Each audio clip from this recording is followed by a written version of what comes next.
श्री सच्चिदानंद सद्गुरु साईनाथ महाराज की जय। संतों की कोई जाति और धर्म नहीं होता। श्री कृष्णा जी विष्णु गणपुले को बहुत कम आयु में बाबा के दर्शन का सौभाग्य प्राप्त हुआ। उनका जन्म सन 1878 में संगमनेर के एक सत्य धर्मावलंबी ब्राह्मण परिवार में हुआ।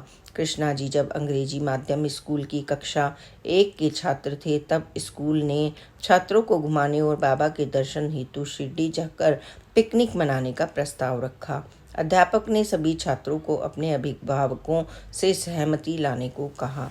उसी शाम कृष्णा जी ने घर आकर माँ को पिकनिक के संबंध में बताया। माँ ने तुरंत अपनी स्वीकृति दे दी, लेकिन बालक कृष्णा जी बोले कि बाबा मुसलमान हैं, इसलिए मैं पिकनिक नहीं जाना चाहता। उनकी माँ ने समझाते हुए कहा कि उन्हें पिकनिक जाना चाहिए, संतों की कोई जाति और धर्म नहीं होता।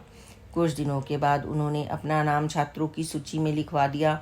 यूँ कहें कि बाबा उन्हें शिरडी बुलाना चाहते थे।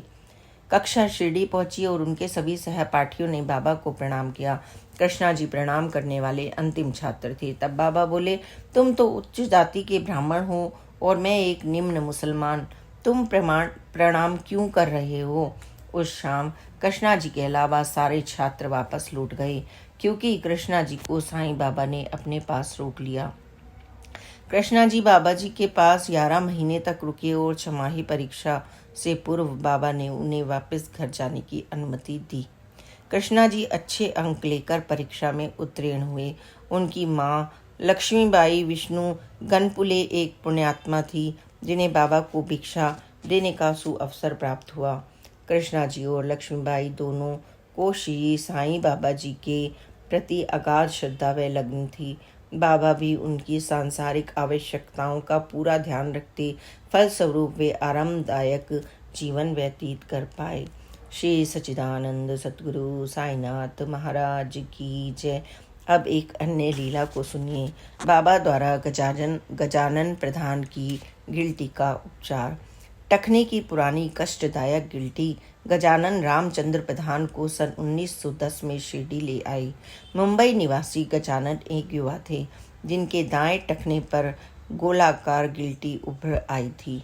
वैद्य हकीमों से इलाज करवाने के बाद भी उन्हें आराम नहीं था। गजानन ने बड़ी सावधानी से औषधि और काढ़े का सेवन तो किया, लेकिन रोग का उपचार नहीं हो पाया।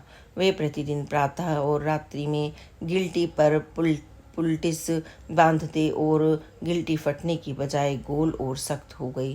वे मुंबई में रहते थे, इसलिए उनके माता पिता ने उन्हें एलोपैथी डॉक्टर को दिखाया।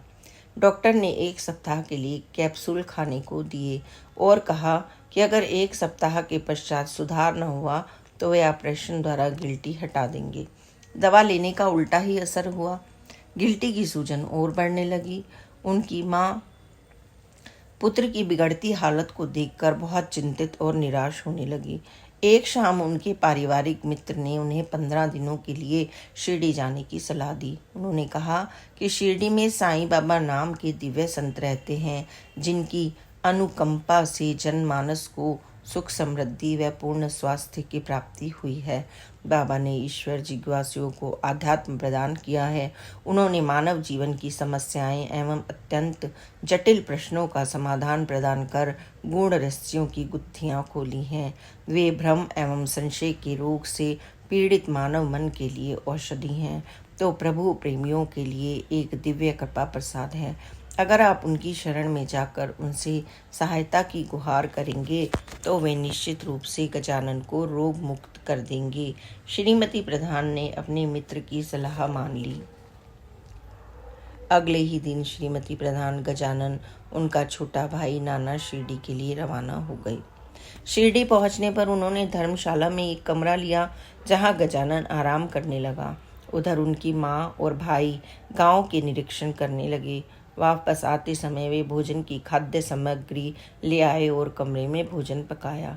गांव में कई छोटे मंदिर थे, जहां उन्होंने दर्शन किए और वहां कुछ समय भी बिताया। उन्होंने गांव वालों से बाबा के विषय में जानकारी ली। तब उन्हें मालूम हुआ कि बाबा मस्जिद में रहते हैं। चलते चलते उन्हें आरती का स्वर भी सुनाई दिया। वे उसी दिशा में चलते हुए जल्द ही द्वारिका माई पहुंच गए। द्वारिका माई में प्रवेश करने पर उन्होंने बाबा का पूजन व आरती और दर्शन किए। आरती के पश्चात श्रीमती प्रधान और नाना ने बाबा के श्री चरणों में प्रणाम किया। बाबा ने उन्हें आशीर्वाद देते हुए कहा, अल्लाह तुम्हारा भला करे। बाबा का स्नेहपूर्ण सानिध्य पाकर दोनों आनंदित हो गए। वापस आने में उन्होंने गजानन को सारी घटना का विवरण दिया। उदास मन से वह बोला, मैं बाबा का दर्शन कब कर पाऊंगा? वह मेरे जीवन का महत्वपूर्ण दिन होगा। अगले दिन उन्हें द्वारिका माई के घंटे का स्वर सुनाई दिया। गजानन को कमरे में छोड़कर वे दोपहर की आरती में सम्मिलित होने गए। वे जैसे ही आरती होने के कुछ क्षण पूर्व द्वारिका माई पहुंचे, बाबा उनकी ओर देखकर बोले, धर्मशाला में ठहरा हुआ कौन भक्त आरती के लिए नहीं आया? श्रीमती प्रधान ने बाबा को बताया कि उनका पुत्र गजानन आरती में आने में असमर्थ है क्योंकि उसके दाएं टखने में सूजन और दर्द है। बाबा चिल्लाए, जल्दी जाओ, उसे आरती में लाओ।